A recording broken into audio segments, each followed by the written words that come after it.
حضرت عمر بن عبد العزیز رحمہ اللہ کے زمانہ خلافت میں جب مسلمانوں نے سمرقند کو فتح کر لیا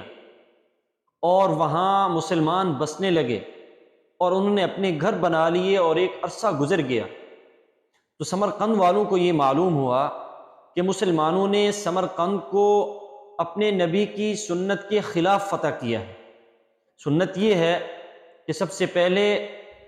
دعوت دیں اور اگر اس کو قبول نہ کریں تو جزیے کی پیشکش کریں اور اگر اس کو بھی قبول نہ کریں تو پھر مقابلہ کریں، لیکن مسلمانوں کی فوج نے ایسا نہیں کیا۔ تو انہوں نے چند لوگ عمر بن عبد العزیز کی طرف بھیجے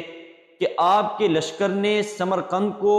اپنے نبی کی سنت کے خلاف فتح کیا ہے۔ تو حضرت عمر بن عبد العزیز نے فوراً سمرقند کے قاضی کو حکم دیا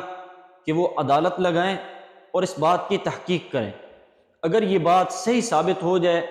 تو مسلمانوں کو کہیں کہ وہ سمرقند کو خالی کر دیں اور باہر چلے جائیں، پھر دوبارہ اس سنت پر عمل کرتے ہوئے سمرقند کو فتح کریں۔ قاضی نے ایسا ہی کیا، عدالت لگئی اور یہ بات صحیح ثابت ہوگی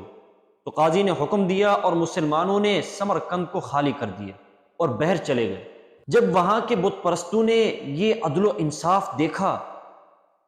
تو سب کے سب مسلمان ہو گئے اور انہوں نے اپنے اسلام کا اعلان کر دیا اور کہنے لگے کہ اب جنگ کی کوئی ضرورت نہیں۔